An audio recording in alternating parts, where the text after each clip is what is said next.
মুসুর ডাল দিয়ে পটলের এই রেসিপিটা যদি একদিনও খেয়ে না থাকেন তো একবার তৈরি করে খেয়ে দেখুন। গরম ভাতের সাথে খেতে দুর্দান্ত লাগে।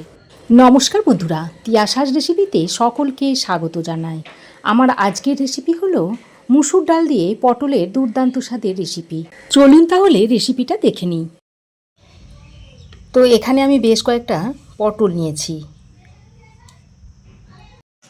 এবার এই পটলের খোসাগুলোকে প্রথমে একটু ছাড়িয়ে নিচ্ছি। অল্প অল্প খোসা রেখে রেখে পটলটাকে ছাড়িয়ে নিচ্ছি। দেখুন, এইভাবে অল্প অল্প খোসা রেখে রেখে পটলটাকে ছাড়িয়ে নিয়েছি।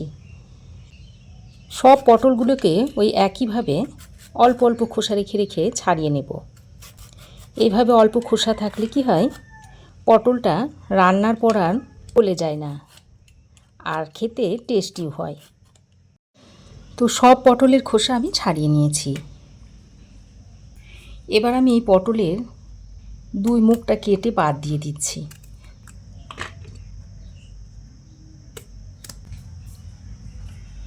তো পটলের খোসা ছাড়িয়ে দুই মুখ কেটে ফেলে দিয়েছি।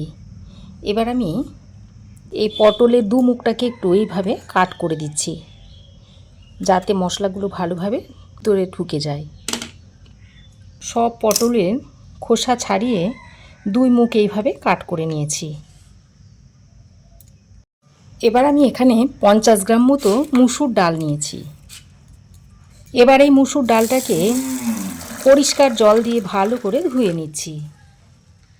একটু এইভাবে হাতের সাহায্যে ঘষে ঘষে ডালটাকে 2-3 বার জল পাল্টে পাল্টে ধুয়ে নেব। তো ডালটাকে আমি 2-3 বার জল পাল্টে পাল্টে ভালো করে ধুয়ে নিয়েছি। এবার আমি প্রথমে একটা মশলা তৈরি করে নেব। তার জন্য কড়াই গরম করে দিয়ে দিচ্ছি 1 চামচ পরিমাণ গোটা ধনে, দিয়ে দিচ্ছি গোটা গরম মশলা, এর মধ্যে আছে এলাচ, লবঙ্গ, দারচিনি, আর কয়েকটা দিয়ে দিচ্ছি গোটা গোলমরিচ। এবার এই গোটা মশলাগুলোকে একটু হালকা ড্রাই রোস্ট করে নিচ্ছি। এইভাবে অনবরত নাড়াচাড়া করতে করতে যখন একটা সুন্দর গন্ধ বেরোবে সেই পর্যায়ে নামিয়ে নিতে হবে। গোটা মশলাগুলোকে আমি হালকা করে ড্রাই রোস্ট করে নিয়েছি, আর এর থেকে একটা সুন্দর গন্ধ ছাড়ছে। এবার আমি এটাকে একটা প্লেটের মধ্যে ঢেলে নিচ্ছি। তো এটাকে একটা প্লেটে ঢেলে নিয়েছি। এবার এটাকে হালকা ঠান্ডা করে গুঁড়ো করে নেব। এবার আমি পটলটা ভেজে নেব। তার জন্য কড়াইয়ের মধ্যে দিয়ে দিচ্ছি অল্প পরিমাণে একটু তেল। আমি তেলটাকে দুবারে ব্যবহার করব, তাই পটল ভাজার সময় অল্প পরিমাণে তেল দিয়ে পটলটাকে প্রথমে ভেজে নেব। এবার আমি এর মধ্যে দিয়ে দিচ্ছি পরিমাণ মতো নুন, আর দিয়ে দিচ্ছি সামান্য পরিমাণে একটু হলুদের গুঁড়ো। এখন নুন আর হলুদের গুঁড়োটা দিয়ে পটলটাকে একটু লাল লাল করে ভেজে নেব। তো দেখুন, পটল আমি এরকম লাল লাল করে ভেজে নিয়েছি। এবার এই পটলগুলোকে তুলে নিচ্ছি।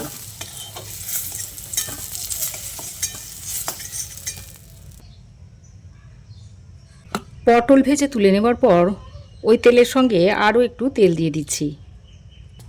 এখন এর মধ্যে দিয়ে দিচ্ছি ফোড়নে 2টো শুকনো লঙ্কা, একটা তেজপাতাকে 2 টুকরো করে দিয়ে দিচ্ছি, আর হাফ চামচ মতো গোটা জিরে দিয়ে দিচ্ছি। এবার ফোড়নটাকে কয়েক সেকেন্ড ভেজে নিচ্ছি।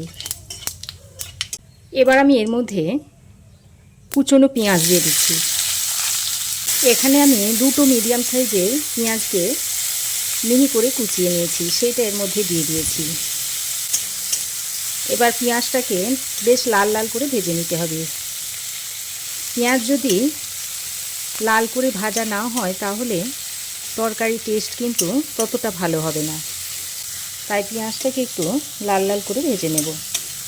তো দেখুন বন্ধুরা, পেঁয়াজটাকে আমি এইরকম লাল লাল করে ভেজে নিয়েছি। এবার আমি এর মধ্যে দিয়ে দিচ্ছি টমেটো কুচি। একটা বড় সাইজের টমেটোকে কুচিয়ে এর মধ্যে দিয়ে দিয়েছি।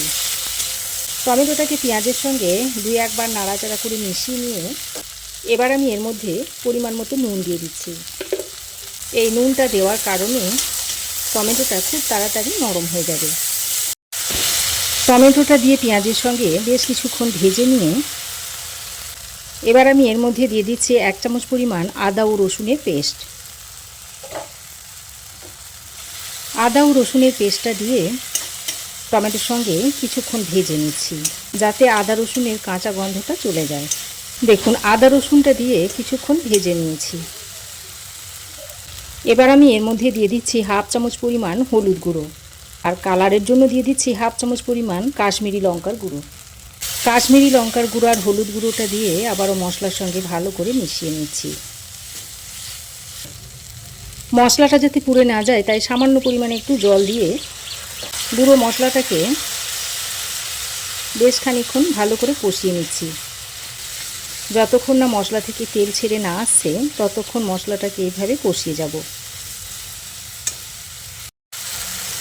তো দেখুন আরও 2-3 মিনিট সময় ধরে মশলাটাকে আমি খুব ভালো করে কষিয়ে নিয়েছি, আর মশলা থেকে দেখুন তেল ছাড়তে শুরু করেছে, আর মশলা খুব ভালোভাবে কষানো হয়ে গেছে। এবার এই পর্যায়ে যে মুসুর ডালটা ধুয়ে রেখে দিয়েছিলাম সেটা এর মধ্যে দিয়ে দিচ্ছি।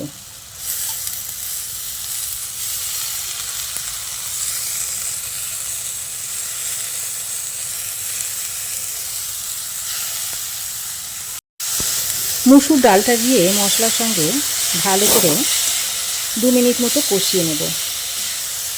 তো দেখুন ডালটা দিয়ে মশলার সঙ্গে আরও 2 মিনিট মতো কষিয়ে নিয়েছি। এবার এর মধ্যে জল দিতে হবে।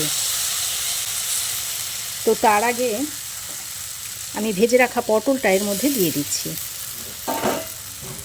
তারপর পটলটা দিয়ে সব কিছুকে একসঙ্গে ভালো করে নেড়ে চেড়ে মিশিয়ে নিচ্ছি।